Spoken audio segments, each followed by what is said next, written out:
Hello guys, अस्सलाम वालेकुम। मैं हूं मोहम्मद कमर। आप देख रहे हैं मेरा यूट्यूब चैनल मोर कलेवा। गाइस, आज हमारे स्टूडियो के अंदर हमारे दरमियान मौजूद हैं सबा एंगल।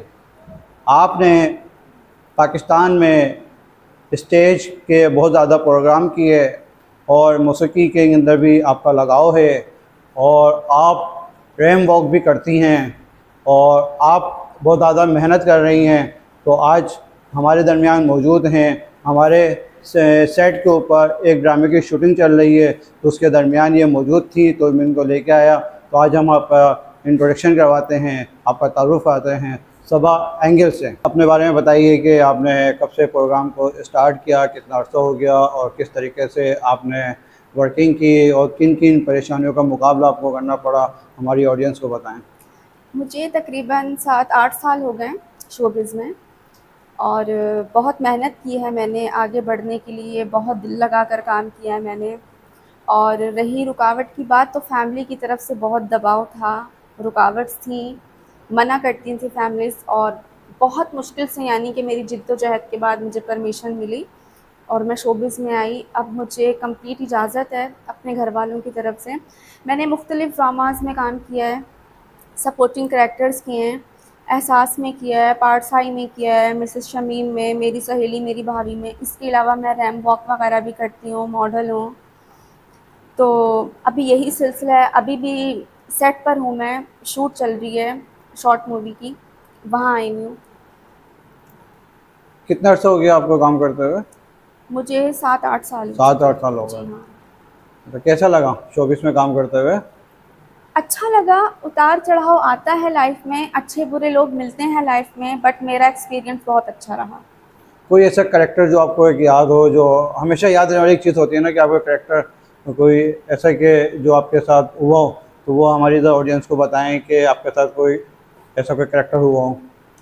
हाँ, मेरा फ़र्स्ट कैरेक्टर था बहादुराबाद पर और बहुत सारा क्राउड था वहाँ पर, क्योंकि शॉपिंग मार्केट्स वगैरह वहाँ पर, तो बाहर की पब्लिक बहुत ज़्यादा थी। तो मेरा यानी कि उस टाइम मैं बिल्कुल न्यू थी शोबिज़ में, मुझे माइक लगाना भी नहीं आता था।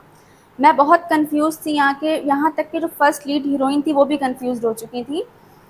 बट मैंने हिम्मत की और माइक भी मैंने किसी और से लगवाया अपना फ़र्स्ट टाइम, और वो कन्फ्यूजन दूर की। बस वो मेरे लिए कुछ था, उसके बाद मैं नॉर्मल हो गई थी।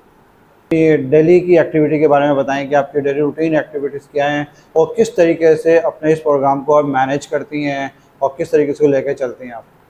डेली रूटीन मेरी वैसे थोड़ी सी ख़तरनाक है, क्योंकि मुझे नींद नहीं आती है और सोने की टाइमिंग मेरी बहुत आउट है, और सुबह आँख भी नहीं खुलती है मेरी।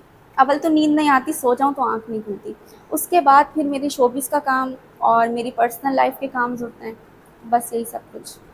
तो ये जो अपने काम का स्टार्ट किया, इस स्टार्ट के दौरान कोई रुकावटें आई हों, कोई परेशानियाँ आई हों, आना चाहे शोबिस के अंदर, तो किस तरीके से आए, कोई मैसेज उनके लिए आप देना चाहें? जी श्योर, बिल्कुल, मैं ऑडियंस को मैसेज देना चाहूँगी कि शोबिज़ इतना बुरा इदारा नहीं है।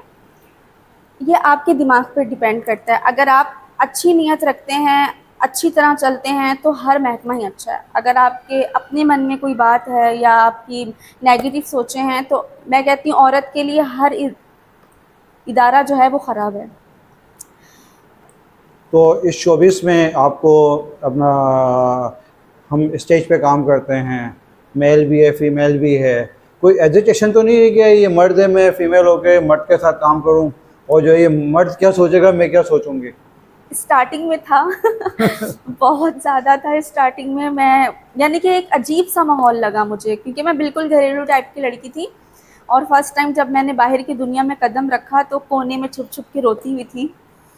फिर अब हंसती भी हूँ अपनी इन हरकतों के ऊपर। बहुत ज़्यादा मुझे मुश्किल हुई, लेकिन आहिस्ता आहिस्ता आहिस्ता फिर माहौल को मैं समझ गई थी। अब अल्लाह का शुक्र है, मैं काफ़ी बेहतर हूँ। बट सो गाइस, हमारा अभी आपसे सवालात का सिलसिला चल रहा है, हमें अच्छे अच्छे जवाब भी दे रही हैं।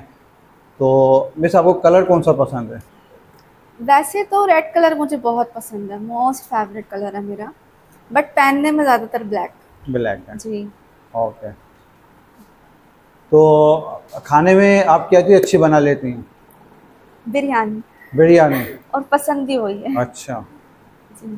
तो बिरयानी आप बना लेती हैं। तो हमारी ऑडियंस को आप जो है, फिर हम गाइस हम आपको कभी इनकी रेसिपी आपको शेयर करेंगे कि किस तरीके से बिरयानी बनाती हैं और उसकी रेसिपी क्या है, वो आपके साथ शेयर करेंगे। तो आप इनकी रेसिपी भी आप बना के देखिएगा और कमेंट ज़रूर कीजिएगा कि इनकी रेसिपी पे बिरयानी बनी हुई कि आपको कैसी लगी। हमारे चैनल के बारे में भी सब क्या कहेंगे? आप माशाल्लाह मेहनत कर रहे हैं अपने चैनल के लिए, और मैं ऑडियंस से यही कहना चाहूँगी कि आपको सपोर्ट करें। और आपका ये वीडियो है जो आप इतनी मेहनत करें, इस वीडियो में भी इसको वायरल करें जितना हो सके। तो मेरी रिक्वेस्ट है ऑडियंस से कि लाइक कीजिएगा, सपोर्ट कीजिएगा इनको, और इनके चैनल को सब्सक्राइब भी कीजिएगा। Thank you. हाँ।